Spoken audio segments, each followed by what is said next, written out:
classrooms to include the entire world. And Amy Rosenstein has used Skype and other technologies to take her third graders to China, to India, and all over. And she's the author of the soon-to-be-published 10 Fresh Ways to Incorporate Technology into the Classroom. She's joining us via satellite. Amy, thanks for your time. Thanks for having me. What have been some of the highlights for you and your students over the past few months and years with regards to using technology to expand the classroom? Speaking to people in different countries around the world has had the biggest impact. Last year we Skyped with a classroom in Kenya, in Nairobi, and we sang to them in Swahili, and those children sang to us in English. It was so warm and touching. The whole experience was phenomenal.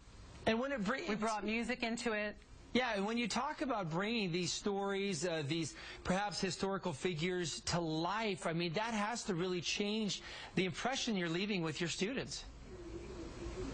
It really does. The kids learn so much about geography, but they learn a lot about culture. They really learn to become global citizens. All of a sudden, the world is no longer the small community they live in, but it's wider and much, much greater. And they really learn to appreciate the whole world, not just their community. Now, I understand that you have an upcoming segment with someone who, we may know the name Jacques Cousteau, but you actually have somebody you're going to be joining who's a part of the family who is underwater coming up that you'll be able to talk to in the classroom?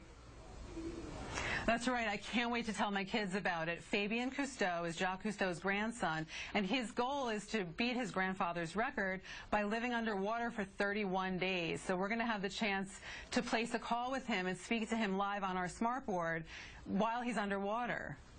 And again, this type of technology isn't something that you've necessarily is only limited to you in your classroom. This is available to educators around the world to really utilize.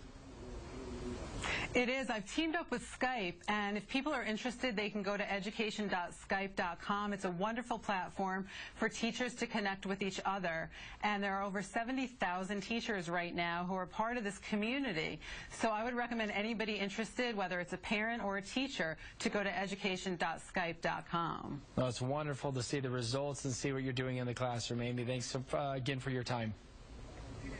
Thank you. Love, love, love.